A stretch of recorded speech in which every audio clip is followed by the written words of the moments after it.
Bonjour à tous, bienvenue chez Cloud Experiences. Je suis Claude Pouliboumbogo, avocate au barreau de Poitiers, médiatrice inscrite à la Cour d'appel de Poitiers ainsi qu'au Centre national de médiation des avocats et enfin associée de la CELAL Club Avocat Médiateur.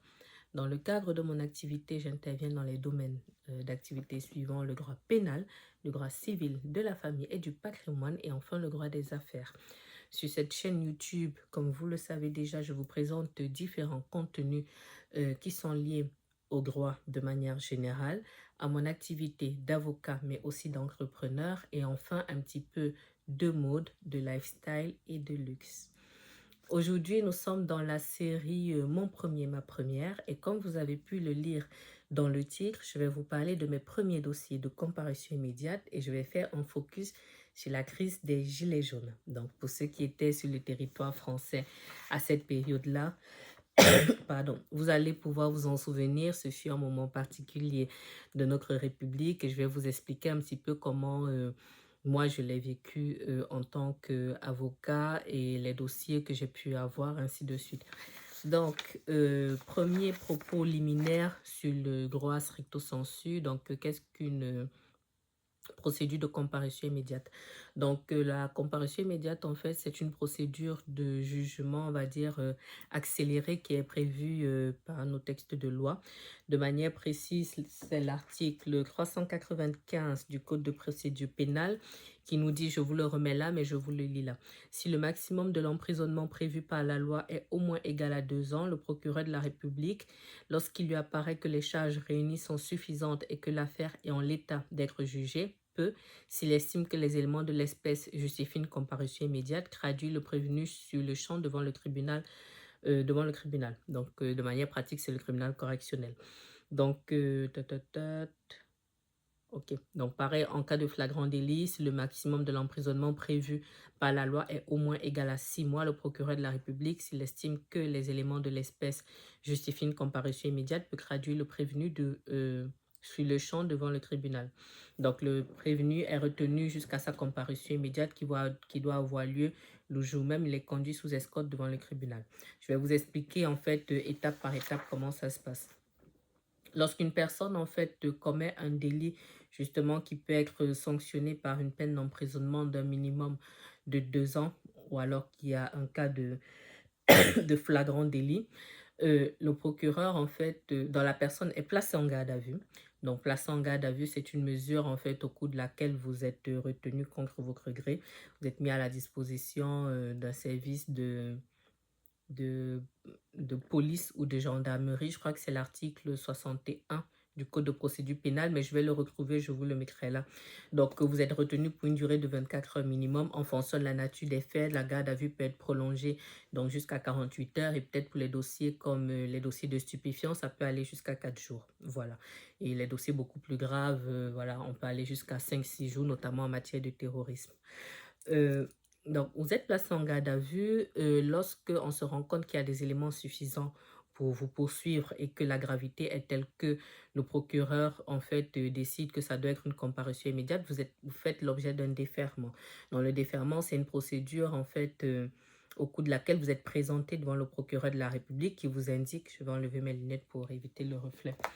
Donc, vous êtes présenté au procureur de la République qui vous indique en fait qu'il envisage de vous poursuivre selon ce mode-là. Il faut savoir que le procureur de la République détient ce qu'on appelle l'opportunité des poursuites. Ça veut dire qu'en fonction des faits qui peuvent vous être reprochés, le procureur décide en fait de la manière dont le ministère public décide de vous poursuivre. Donc, c'est ce qu'on appelle, comme je le disais, l'opportunité des poursuites. Donc, par rapport au fait, vous êtes en garde à vue. À la fin, le procureur décide d'un déferment dont la garde à vue est levée. Dans les 20 heures qui suivent, vous êtes présenté au procureur de la République qui vous indique du coup qu'il envisage de vous convoquer devant le tribunal correctionnel sous la forme de la comparution immédiate et il vous donne en fait votre convocation à ce moment-là. Ce que la loi prévoit, c'est que vous êtes jugé le jour même. Donc, de manière pratique, par exemple, vous pouvez être déféré, donc présenté au procureur de la République le matin à 10 heures et vous êtes jugé pour l'audience de comparution immédiate dans l'après-midi. À Poitiers, c'est 14 heures. Donc, ça, c'est le cheminement classique. Maintenant, il peut exister des cas dans lesquels le tribunal ne peut se réunir dans l'après-midi. Euh, dans cette hypothèse-là, vous êtes présenté à un juge des libertés de la détention. Pardon, je suis un peu fatiguée. Un juge des libertés de la détention qui décide en fait de ce que la justice fait entre le moment où vous êtes déféré et le moment où vous êtes jugé. Exemple basique. Ici à Poitiers, le tribunal correctionnel se réunit pour les audiences de comparution immédiate les lundis, mercredis et vendredis. Ça veut dire que si vous êtes déféré devant le procureur de la République, par exemple, un samedi, parce que la justice fonctionne 24 sur 24, donc si votre garde à vue est levée le samedi, que le procureur vous fait déférer, vous ne pouvez pas être jugé le samedi. Donc, qu'est-ce qui va se passer? Vous allez être présenté à un juge des libertés de la détention qui va statuer en fait sur ce qu'on appelle les mesures de sûreté. Donc, il va décider est-ce que vous êtes laissé libre pour comparaître devant le tribunal correctionnel le lundi à 14 heures. Est-ce que vous êtes placé sous contrôle judiciaire? Bon, matériellement, il n'y a pas trop d'enjeux, mais c'est une hypothèse qui est prévue par la loi. Ou alors, est-ce que vous êtes placé en détention provisoire, c'est-à-dire mis en prison jusqu'à lundi? Donc, c'est ça, en fait, le passage devant le JLD, juge des libertés de la détention. Maintenant, lorsque cette étape-là est passée, donc soit vous êtes présenté directement devant le tribunal correctionnel parce qu'il statue le jour même, soit vous êtes présenté, peut-être vous allez en détention le temps d'être présenté à la prochaine audience utile. Donc, une fois que ça s'est fait, lorsque vous arrivez en fait en comparution immédiate, la loi vous donne la possibilité de donner votre accord pour être jugé. C'est-à-dire que comme il s'agit d'une mesure quand même, une procédure qui est quand même accélérée puisque vous êtes jugé relativement rapidement, la loi prévoit en fait que vous devez donner votre accord pour être jugé le jour même. Ça veut dire que si vous voulez un renvoi pour pouvoir préparer votre défense ou pour pouvoir avoir par exemple votre avocat habituel, le renvoi est de droit. Ça veut dire que le tribunal ne peut pas vous refuser. Ça veut dire en fait que le tribunal ne peut pas vous refuser ce renvoi-là. Par contre, le tribunal, en fonction de la nature de la procédure, va renvoyer entre 2 et 10 semaines. Je vais vérifier les délais actuels parce qu'il y a eu une modification des textes de loi il n'y a pas longtemps. Donc, je crois qu'on est entre 4 et 10 semaines maintenant. Donc, le tribunal fait un renvoi qui est un renvoi d'office et par contre, le tribunal va quand même statuer sur les mesures de sûreté. Uniquement, il ne va pas se prononcer sur le fond du dossier, mais il va décider un peu comme un GLD, juge des libertés de la détention, qu'est-ce que la justice fait de vous. Donc, par exemple, vous devez être jugé aujourd'hui, vous demandez un délai pour préparer votre défense. Le délai vous est accordé puisqu'il est de droit. Et maintenant, dans l'attente, le tribunal peut décider de vous laisser libre pour que vous puissiez comparaître pour la prochaine fois. C'est plutôt rare, mais ça peut arriver. Placé sous contrôle judiciaire, là, c'est beaucoup plus courant dans ce cas d'espèce-là. Ou alors placé en détention provisoire. Ce qui va faire la différence, en fait, à ce stade-là, c'est plutôt ce qu'on appelle les garanties de représentation. Exemple, une personne, par exemple, qui a peut-être des enfants, qui a un logement, qui a un emploi, euh, pourra bénéficier plus ou moins facilement d'un contrôle judiciaire qu'une personne, par exemple, qui n'a pas de logement, qui a un casier, qui a déjà X ou Y mention, ainsi de suite. Donc, le tribunal va se baser en fait sur votre personnalité pour décider si vous pouvez être placé sous contrôle judiciaire ou pas. Donc, voilà en fait s'agissant de la comparution immédiate. Une fois que ça s'est passé, du coup, comme je vous disais, le tribunal vous demande si vous acceptez d'être jugé immédiatement ou pas. Si vous ne voulez pas être jugé, donc le renvoi immédiatement, le renvoi est de droit. Si vous acceptez d'être jugé, donc vous êtes jugé normalement. Ça veut dire que le tribunal va vous rappeler sans collégial, forcément. Donc ça veut dire 3 magistrats. Le tribunal va vous expliquer que vous avez le droit de vous taire, de répondre aux questions ou de faire des déclarations spontanées. Les audiences sont publiques. Les audiences sont publiques, après vous êtes jugé normalement. Donc, on étudie les faits qui vous sont reprochés, on vous interroge dessus, vous répondez aux questions ou pas. On interroge, on fait le tour en fait à chaque fois, c'est-à-dire ministère public, avocat des parties civiles, s'il y en a, avocat de la défense pour poser d'éventuelles questions. Après, on parle de votre personnalité, c'est-à-dire qui vous êtes, quel est votre parcours de vie, qu'est-ce que vous faites dans la vie, ainsi de suite, parce que ça permet en fait de comprendre quelle est votre situation et ça permet en fait ce qu'on appelle la personnalisation de la peine. Ça veut dire en fait qu'une personne qui a une mention au casier ne sera pas sanctionnée de la même manière qu'une personne qui en a 10, une personne qui est en récidive légale ne sera pas la même sera pas sanctionnée de la même manière qu'une personne qui n'est pas connue. Donc voilà, c'est tout ça. Ensuite, on donne la parole à l'avocat des parties civiles, ça c'est s'il y a une victime. Ensuite, au procureur de la République qui fait ses réquisitions. Ensuite, à l'avocat de la défense. Et on donne la parole enfin au prévenu à la toute fin. Après, le tribunal se retire pour délibérer. Et habituellement, sauf si le dossier est particulièrement complexe, habituellement, ici à Poitiers, la décision est rendue le jour même. Donc voilà en gros comment se déroule une audience ou la procédure de comparution immédiate, étant précisé que moi, à 98%, je suis souvent du côté prévenu. Voilà. Ça me plaît plus. Je trouve que c'est plus challengeant intellectuellement. Et puis bon, les circonstances m'ont mené à ça. Et puis j'ai bien aimé, je suis restée dans cette configuration-là. Donc voilà pour la procédure. Maintenant, on va ramener ça au contexte en fait de la crise des gilets jaunes. La crise des gilets jaunes, en fait, je vous mettrai quelques affiches là. Ce sont des articles de presse que j'ai retrouver. C'est une crise en fait qui va être nationale et c'est une crise qui débute à la fin de l'année 2018. Donc moi j'ai prêté serment un an avant, mais j'ai commencé mon activité petit à petit. C'est pour ça que je vous disais en fait que de manière basique, ce n'est pas stricto sensu. Comment dirais-je, mon premier dossier stricto sensu n'était pas sur la crise des gilets jaunes, mais j'en ai eu pas mal en fait parmi les premiers dossiers que j'ai eus et ça me semblait intéressant de vous en parler puisqu'il y avait aussi ce fait de société là. Donc, comme je vous disais, crise des gilets jaunes, en fait, qui naît d'un mécontentement des citoyens lié en fait à plusieurs choses. Donc, augmentation du coût de la vie, augmentation aussi du baril de pétrole qui entraîne derrière, du coup, augmentation du prix de l'essence. Donc, le cumul fait en sorte qu'à un moment, la population descend dans la rue. Je ne sais pas si à ce moment-là, ils avaient déjà commencé à parler de la réforme de la retraite. Je ne pense pas. Non, ça a été après. Ça a été après puisque ça a été juste avant le Covid parce que même nous, on avait manifesté un temps, nous les avocats. Donc, toujours est-il que moi, je suis quand même très impressionnée. Bon, tous ceux qui connaissent bien la France ou qui vivent sur place savent qu'en soi, le côté manifestation, droit de grève et tout, c'est quelque chose de très culturel. Donc, ce n'est pas en soi ce qui a fait le focus. Ce qui, moi, m'aura marqué, c'est que c'est la première grosse crise que j'ai, entre guillemets, gérée en qualité d'avocat. Donc, je l'ai vécu un petit peu de près, surtout que la crise a quand même été d'une certaine ampleur. Ça a quand même duré plusieurs mois. Ça avait commencé plus ou moins timidement. Ensuite, ça s'est un petit peu transformé. Donc, on a eu des manifestations, entre guillemets, un petit peu basiques au début. Ensuite, ça s'est cristallisé parce que les gens, du coup, mettaient leur gilet. C'est ça, d'où le nom, la crise des gilets jaunes. Ils bloquaient, en fait, les ronds-points, donc, entrées et sorties des villes. Donc, c'était particulièrement compliqué. Par exemple, nous qui roulons beaucoup, lorsqu'il fallait aller pour des gardes à vue, lorsqu'il fallait aller au centre pénitentiaire de Poitiers-Vivonne, par exemple, il fallait traverser la sortie de Poitiers-Sud. Pour ceux qui connaissent, c'était très compliqué. Il y avait les déviations, tout le monde était sur les routes, tout le monde était nerveux, les bagarres, les machins. Après, il y a eu les casseurs qui sont rentrés en fait dans la danse, on va dire ça comme ça. Donc, ils cassaient les voitures. Je sais que j'avais été marquée parce qu'à ce moment-là, j'avais un gros SUV de marque allemande. Et en moi, j'avais peur en fait à tout moment d'être croisée quelque part et d'être cassée.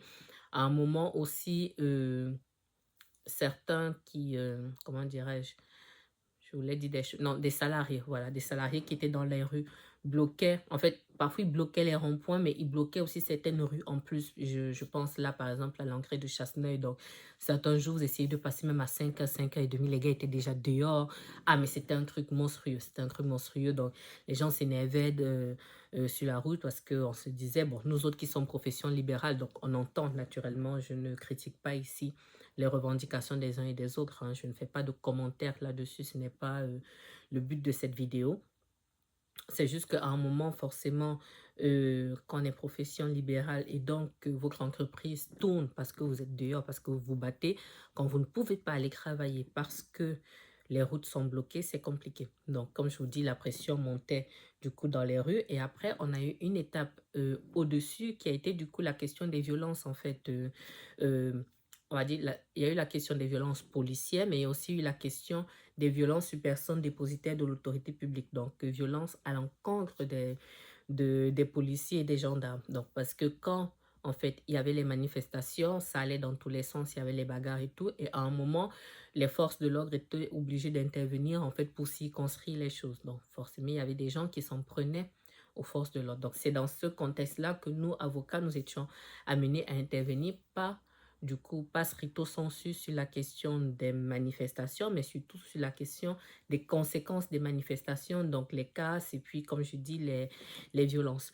Donc, on intervenait du coup en garde à vue. Donc, moi étant pénaliste, honnêtement, je me suis pas mal fait la main, on va dire ça comme ça, parce que je suis beaucoup intervenue littéralement à toute heure. Vraiment à toute heure et en particulier les week-ends, l'ordre des avocats avait besoin de beaucoup de confrères en renfort parce que autant ça pouvait, à la fin c'était déjà un peu calme, au tout début aussi, mais la réalité c'est que ça avait rapidement dégénéré et que sur le plan national, ils ont décidé à un moment d'avoir au niveau du ministère de l'Intérieur et du coup derrière les préfectures ensuite les les forces de l'ordre d'avoir une réponse pénale très ferme. Autant au début, on était sur la pédagogie, mais quand ça a dégénéré, que sur le plan national, ça partait vraiment dans tous les sens, ils ont pris la décision du coup d'avoir une réponse très ferme et ça a naturellement basculé sur le judiciaire puisque derrière, au niveau de la chancellerie et au niveau des parquets, ils ont décidé en fait de sanctionner très fortement.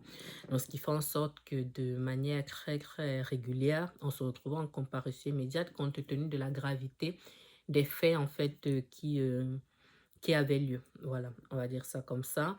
Donc, je suis pas mal intervenue. C'était très passionnant. Et ce qui m'a aussi marqué, c'est qu'on avait en fait des profils de personnes, des profils très différents, de personnes aussi qui n'étaient pas connues de la justice. Et on a eu des sanctions qui étaient quand même très lourdes. À un moment, en fait, mon ressenti qui naturellement n'engage que moi, c'est qu'à un moment, ça partait en fait dans tous les sens parce que on avait des interpellations dans des circonstances qui étaient quand même floues.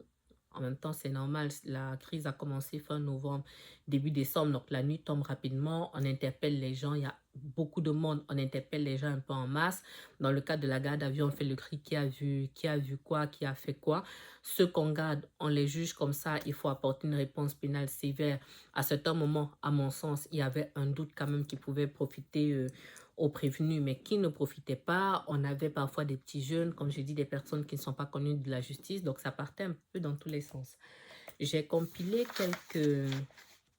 quelques articles de presse. Bon, avant ça, je ne vous l'avais pas dit, mais lorsque vous êtes jugé devant le tribunal correctionnel, naturellement, vous pouvez faire appel de la décision si vous le souhaitez, c'est votre droit. Vous avez un délai de 10 jours pour faire appel de la décision, soit vous-même, soit par l'intermédiaire de votre conseil.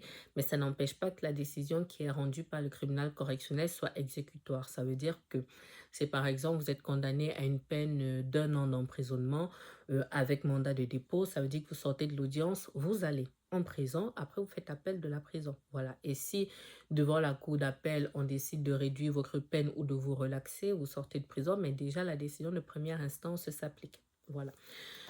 J'ai ici, du coup, j'ai fouillé un petit peu dans mes archives. Donc, avant de vous parler des articles de presse que j'ai pu ressortir, j'ai fouillé moi dans mes archives et j'ai retrouvé deux dossiers. Deux dossiers, en fait, dont je vais vous parler naturellement sans citer le nom de la personne, mais je vais vous dire un petit peu comment la décision se présentait. J'ai une petite pensée pour le président de la juridiction là qui n'est plus, mais c'est un magistrat en fait, c'est un magistrat que j'ai beaucoup apprécié, vraiment beaucoup, parce que bon, il était un peu sévère, je trouve, mais il était très pédagogue. Et je trouvais en fait qu'il nous écoutait. Et c'est, moi en tout cas en tant que jeune avocate, c'est quelque chose qui m'a quand même rassurée parce qu'on avait parfois des présidents, on a parfois des présidents d'audience qui ne vous écoutent pas ou alors vous sentez qu'il s'impatiente ou vous sentez qu'il décroche. Mais là, ce président-là, il écoutait vraiment. Il posait pas mal de questions du coup à nos clients. Bon, ça n'empêchait pas, par la suite, avec les membres de son tribunal, ça n'empêchait pas qu'il y avait une sanction ferme, mais il prenait le temps d'expliquer, il prenait le temps vraiment de s'intéresser, il prenait le temps d'écouter comme il fallait le prévenu, à mon sens. Et voilà, moi, je l'aimais beaucoup. On avait une procureure qui aujourd'hui est à la cour d'appel, que j'apprécie beaucoup aussi, mais qui est très dure en affaires, très dure. Elle est extrêmement dur dans ses réquisitions, mais c'est son job, hein, ce n'est naturellement pas une critique, mais moi j'apprécie, elle est procureure, quoi. On ne peut pas, ça ne m'étonne pas aujourd'hui qu'elle soit à la cour d'appel parce que Pour moi, il ne devrait pas en être autrement. Je pense que lorsqu'on représente les intérêts de la société, il faut vraiment. Dans ce premier dossier, du coup, moi, donc, je défendais le prévenu. On avait, du coup, deux fonctionnaires de police en qualité de partie civile, du coup, qui avaient un conseil. Je vous mettrai au moins peut-être la première page là du jugement et d'autres éléments. Euh, donc, deux parties civiles, comme je vous dis. Donc, la nature de l'infraction, je vais vous lire. Donc, violence aggravée par deux circonstances suivies d'incapacité n'excédant pas 8 jours en récidive. Donc, c'est quelqu'un qui était déjà connu de la justice. Ensuite, rébellion en récidive. Donc, ça, c'était à Châtellerault. Ensuite, bruit ou tapage nocturne troublant la tranquillité d'autrui. Alors, j'espère bien que je suis bien sur ces faits-là.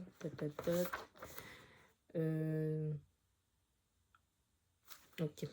Donc, lui, il a accepté d'être jugé immédiatement, étant précisé que je ne voulais pas indiquer, moi, dans la mesure du possible, à moins que le dossier soit d'une particulière gravité, moi, j'essaye toujours de faire juger les dossiers immédiatement. Sauf si peut-être le client me dit qu'il a un avocat habituel qui souhaite que cet avocat-là intervienne. La plupart du temps, moi, je me conditionne, en fait, pour être prête. Après, bon, avec l'expérience, c'est beaucoup plus rapide, mais... je vous ai parlé sur cette chaîne d'une consoeur qui n'est plus, mais qui m'avait un petit peu mis le pied à l'étrier en matière pénale. Elle m'avait donné plein d'astuces, en fait, comme des moyens mémotechniques pour travailler, en fait, un dossier efficacement et stratégiquement. Donc, moi, j'ai toujours appliqué ça, ce qui fait en sorte que j'ai toujours... Après, je suis aussi très à l'aise en droit pénal, donc ça facilite les choses pour moi, mais j'ai des plaidoiries qui sont très structurées. Je sais comment étudier un dossier rapidement. Je sais comment gérer les entretiens avec le client de telle sorte que moi, souvent à 95%, 98%, je suis prête en fait à plaider le dossier. Donc, comme je vous disais, du coup, ce brave homme, donc, il est en état d'ivresse. Il s'en est pris, du coup, aux fonctionnaires de police qui étaient dans l'exercice de leur fonction parce que sinon, ça ne fonctionne pas de la même manière. Donc, il avait une précédente condamnation en 2015. Oui, donc ça, c'était sa décision définitive, Chambre des appels correctionnels de Poitiers pour des faits similaires ou assimilés. Et ensuite, tapage nocturne.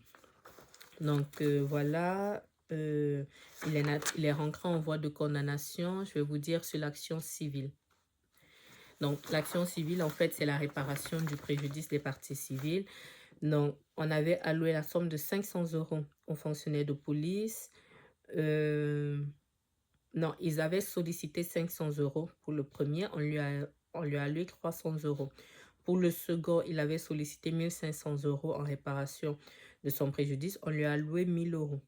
Leur exécution provisoire et ensuite ils ont demandé ensemble la somme de 600 € en vertu des dispositions de l'article 475.1 du Code de procédure pénale. Donc ça, c'est le versement en fait des sommes d'avocats. Donc ça, de manière générale, ça, je ne le conteste pas, mais la plupart du temps, quand on demande une somme au titre du préjudice moral, je demande de ramener à de plus justes proportions. À défaut, je conteste si ce n'est pas particulièrement démontré. Par exemple, s'il y a un préjudice matériel, il faut pouvoir en justifier. Maintenant, préjudice moral, ça dépend littéralement de ce qui a pu se passer. Par exemple, là, on a une ITT n'excédant pas 8 jours. Donc, c'est pas la même chose que si c'était plus de 8 jours. Et dans tous les cas, moi, j'essaye de bien m'attacher aux faits pour savoir qu'est-ce qui s'est passé. Est-ce qu'on est par exemple sur un coup? Est-ce qu'on est sur un passage à tabac? Est-ce que, voilà, moi, je m'adapte. Après, être en état d'ivresse sur la voie publique, ça n'aide jamais beaucoup, très clairement. Donc, lui, il avait été condamné. Donc, sur l'action publique, il a été reconnu coupable. Il a été condamné à un emprisonnement délictuel de 6 mois. Assorti partiellement pour une durée de 2 mois. Donc, en fait, c'est ce qu'on appelle une peine mixte. La peine mixte, en fait, c'est une peine qui cumule à la fois une partie ferme et une partie avec mise à l'épreuve. Donc, maintenant, ça s'appelle sursis probatoire, mais avant, ça s'appelait sursis avec mise à l'épreuve. Ça veut dire, en fait, que la partie ferme, soit il y a un mandat de dépôt qui est décerné, donc cette partie-là, vous l'exécutez en prison, soit vous allez l'exécuter à l'extérieur, vous passerez devant un juge d'application des peines, soit maintenant, il existe ce qu'on appelle un aménagement ab initio, donc aménagement à l'audience lorsque cette partie-là est inférieure à 2 ans. Ça peut être par exemple un bracelet électronique. Donc ça, c'est la partie ferme. La partie mise à l'épreuve, ça veut dire que ça, c'est une partie de la peine que vous n'exécuterez jamais si vous respectez les obligations qui sont mises à votre charge pendant une durée de 2 ou 3 ans. Donc ça, c'est le criminel qui décide. Donc dans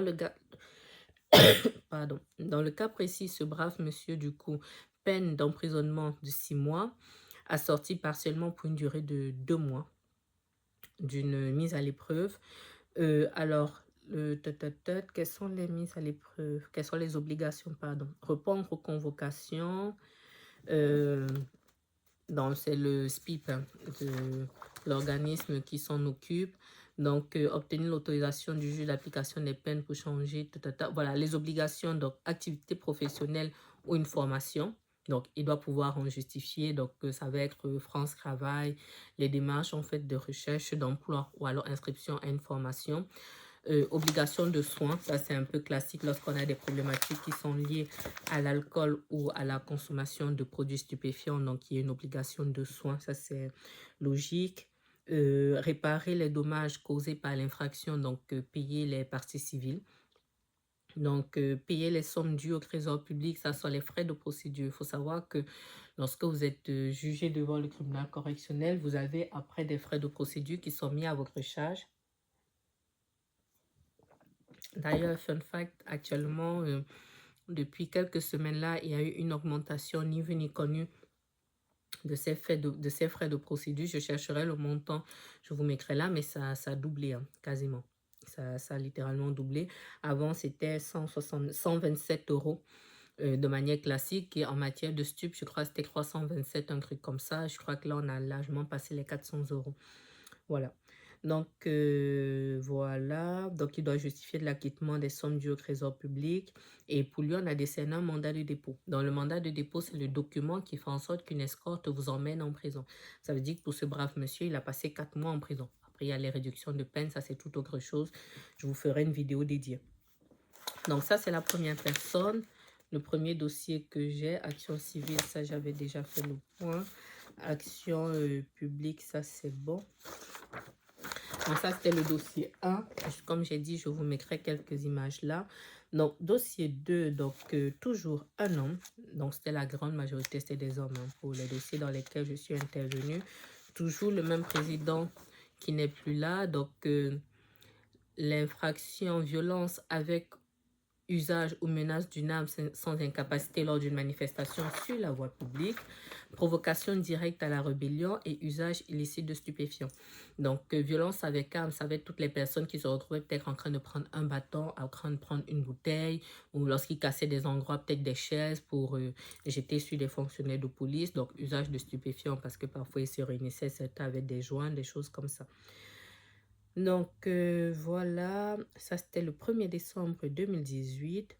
Donc, il avait jeté forcément avec d'autres divers projectiles en direction des forces de l'ordre. Je ne vois pas de partie civile dans ce dossier. Donc, ça veut dire qu'on n'en a pas eu. Ensuite, autre chose qu'il a fait, donc, le 1er décembre à Poitiers. Non, pas d'écrits ou des discours publics, des écrits affichés ou distribués ou tout autre moyen de transmission de l'écrit, de la parole, de l'image, directement provoquant la rébellion, en l'espèce, notamment en déambulant à une 50aine de mètres devant les forces de l'ordre, en les haranguant, donc ça veut dire qu'il les a interpellés violemment, en effectuant des doigts d'honneur, en indiquant le viand vient de la gauche, on aurait dû leur mettre par la gauche pour niquer leur fumigène de merde. Voilà. Après usage de cannabis. Donc, ce brave monsieur a été déclaré coupable des faits qui lui étaient reprochés, peine d'emprisonnement de 12 mois, donc avec sursis. Non, sursis, ça veut dire que vous n'allez pas en prison à condition que dans un délai de 5 ans, vous ne commettiez pas de nouvelles infractions. Ensuite, attendez, pourquoi il y a 175 heures?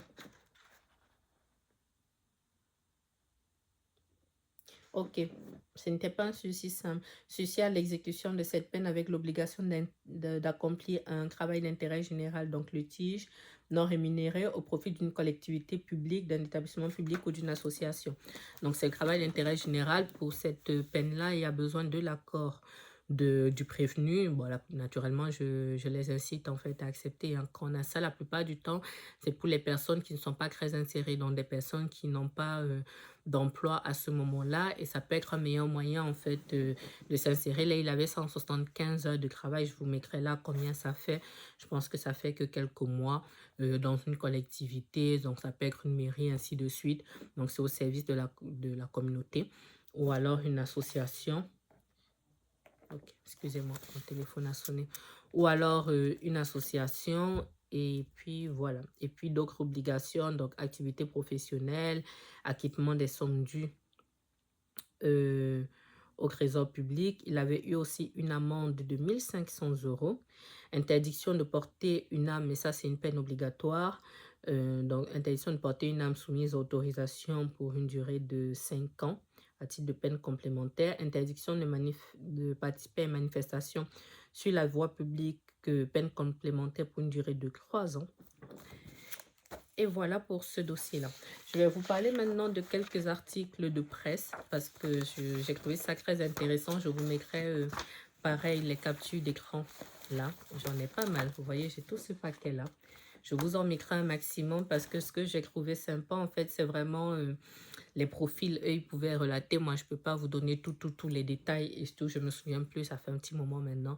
Je me souviens plus de tous les dossiers, mais je trouvais ça en fait très intéressant de pouvoir vous indiquer en fait les profils qu'on avait, voilà.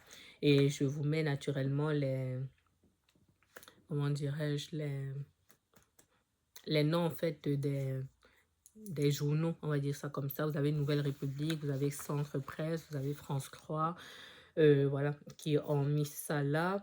Donc, vous aviez là, j'ai par exemple un jeune homme de 19 ans, Tristan, qui indiquait par exemple, j'ai honte d'avoir résisté aux policiers. Il y avait beaucoup de personnes en fait qui manifestaient pour la première fois et qui, du fait comment dirais-je, de l'effet de groupe, en fait, se retrouvaient littéralement en train de faire n'importe quoi. Je vais essayer de vous retrouver des articles. Vous voyez, vous avez ça par exemple. Il y avait vraiment plein de choses. J'ai retrouvé 2 articles dans lesquels je suis nommément citée. Ce sont ceux-là, en fait, que j'essaye de vous retrouver. Naturellement, je plaidais très souvent, à moins qu'on ait vraiment une image de mon client, mais je plaidais très souvent comment dirais-je, la relaxe. C'est-à-dire, je demandais en fait qu'on relâche mes clients au bénéfice du doute, ce qui n'arrivait quasiment jamais, puisque comme je vous dis, c'était vraiment un contexte très particulier et le parquet était littéralement dans une procédure, dans une dynamique en fait répressive, et ça aura en partie fonctionné. Donc, par exemple, là, je vous lis dans un article que vous verrez un certain Jérémy, 29 ans, qui était déjà connu de la justice pour des faits de violence aggravée. Il avait frappé, du coup, le jeudi soir, un véhicule de police garé près d'un rond-point servant de lieu de rassemblement pour le mouvement. Voilà, donc là, les 3 agents de police n'avaient pas été blessés, mais il était quand même tout neuf, réserve, donc ce sont les gens qui travaillent dans le BTP. Donc, on avait quand même en fait des profils, pas forcément dans lui, au moins, on va dire, au moins, entre guillemets, il est connu de la justice, mais ce n'était pas forcément le cas de tout le monde. Vous avez par exemple quelqu'un d'autre, une autre personne sans emploi depuis 3 ans, donc qui a nié tous les faits qui lui étaient reprochés, donc il disait du coup qu'il était là, mais qu'il n'en avait pas le souvenir. Ensuite, il y a une autre personne, même l'article de presse dit, hein, qui a donné une explication qui a fait sourire le tribunal. Je voulais proposer aux policiers de boire un coup avec eux afin qu'on danse ensemble. En fait, on était en fait sur des explications, voilà, c'était quand même très particulier. Donc lui, par exemple, je me demande si c'était pas mon client justement parce qu'on dit que 12 mois d'emprisonnement, 175 heures de tige, je crois que c'est mon client là, avec obligation de travail ou de formation, il devra payer une amende de 1500 euros. Donc, on parle de l'autre jeune de 19 ans, du coup, qui doit payer aux policiers 400 euros chacun. Je vais essayer de vous retrouver donc Voilà l'article qui me cite nommément. Donc, je vais vous lire un petit peu cette petite partie-là et je vous l'afficherai là. Cite votre humble servante. Donc, on dit du coup le premier prévenu, bah, c'est le même. Le premier prévenu à comparaître est un homme de 37 ans, sans emploi, consommateur de cannabis, interpellé en état d'ivresse, jamais condamné. Il est poursuivi pour des invectives et des jets de canettes sur les policiers venus évacuer la zone. Dans son sac à dos, il avait notamment une grenade lacrymogène de type MP7 dégoupillée. C'était pas rien quand même. Le procureur demande à son encontre une peine de 8 mois d'emprisonnement, dont 4 avec sursis, assorti d'un mandat de dépôt. À l'énoncé des réquisitions, le prévenu qui a tout nié en bloc fond en larmes. Son avocate maître Claude Poulibombongo plaide de sa relaxe. Le parquet demande aussi l'interdiction de manifester et de détenir une arme. Donc le tribunal le condamne à 12 mois de prison avec sursis assorti de 175 heures, blablabla. Donc c'est ce que je vous ai indiqué là. Je vous mettrai d'autres articles avec d'autres confrères. J'avais retrouvé un autre article dans lequel on me citait, mais je ne sais pas si je l'aurai là. Donc, j'ai retrouvé ce que je pouvais. Il y avait vraiment énormément de contenu là-dessus. Comme je vous disais, je mettrai ce que je pourrais. Mais, non, je le... Ah, voilà. Il y a un autre, du coup, je ne sais pas trop quoi est le début. Mais voilà, je vous dis du coup que il y a un autre, du coup, c'était la première fois qu'il manifestait. Donc, c'est cet article-là de la Nouvelle République. Je l'ai centré pour avoir les informations qui m'intéressaient. Donc, il a déclaré que c'était la première fois qu'il manifestait, qu'il se sentait concerné par le mouvement. Il n'est pas venu pour les bonnes raisons. Vous avez affaire ni plus ni moins à un casseur. Donc, ça, c'était la procureure. Je ne cite pas son nom là, mais son nom est sur l'article. Elle estime que l'intérimaire, elle n'est plus là d'ailleurs. Je ne sais pas où elle a été affectée, mais bon. Il faut savoir que les magistrats, les procureurs, donc les magistrats du parquet, ils bougent en fait énormément. Donc, estime que l'intérimaire en arrêt maladie pour se remettre d'une clavicule cassée avait un tas de raisons pour ne pas manifester. Donc, la première et principale étant les 2 condamnations avec ce tige pesant au-dessus de sa tête. Elle requiert 4 mois de prison, dont 1 ferme, 2 ans de mise à l'épreuve et une série d'obligations.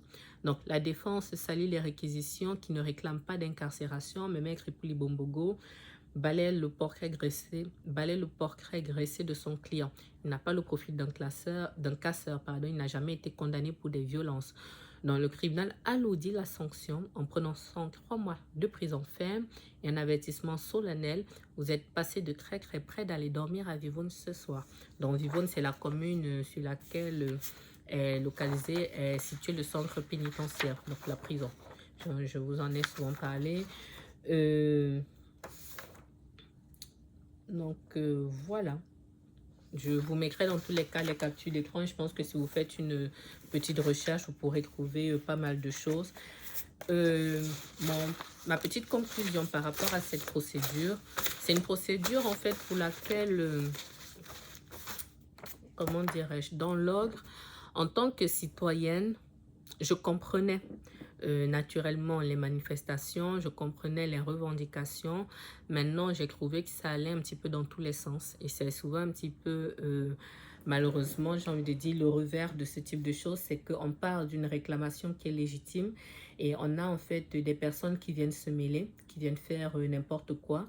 Et ça part dans tous les sens, c'est-à-dire que vous battez pour quelque chose qui est légitime, pardon, je suis fatiguée, pour que le gouvernement vous entende, pour que des mesures soient prises, pour que la situation s'améliore, mais vous avez des casseurs qui viennent au milieu, il y a des personnes, je ne vais pas dire extrémistes parce que ce n'est pas le bon mot, mais des personnes en fait qui viennent aggraver la situation parce qu'elles sont dans des situations particulières, qui ne se donnent pas forcément beaucoup plus de peine que ça, et puis ça part en fait dans tous les sens. Donc, c'était impressionnant parce qu'effectivement, le contexte était quand même particulier. C'est vrai que si vous n'avez pas de revenus importants et que vous subissez ce qu'on avait là, à ce moment, c'est compliqué. Ça, c'est vrai. Maintenant, comme je dis, ça partait dans tous les sens. En tant qu'avocat, ça a été très passionnant parce que c'était ma première année d'exercice. C'était très impressionnant parce que Ça, je ne l'ai pas dit en début de vidéo, mais souvent, comme à un moment, les Gilets jaunes étaient organisés en collectif. Donc, très souvent, quand l'un d'entre eux était jugé, la salle d'audience était pleine. On était à l'ancien palais au centre-ville. Je vous ai fait une vidéo sur le palais de justice de Poitiers. Donc, je vous parle en fait de ce palais-là que j'ai d'ailleurs visité. La salle d'audience était full. Et c'était pas très confortable parce que faut savoir quand vous êtes avocat de la défense, bon forcément vous avez un petit peu une position qui est fragile puisque vous avez contre vous l'avocat de la partie civile, vous avez le procureur et après il n'y a que vous et très souvent vous avez un client qui a fait n'importe quoi. Vous avez un client qui peut être maladroit dans ce qu'il dit et vous devez rattraper les choses. Donc aujourd'hui j'ai beaucoup plus d'aisance, on va dire ça comme ça, c'est beaucoup plus simple.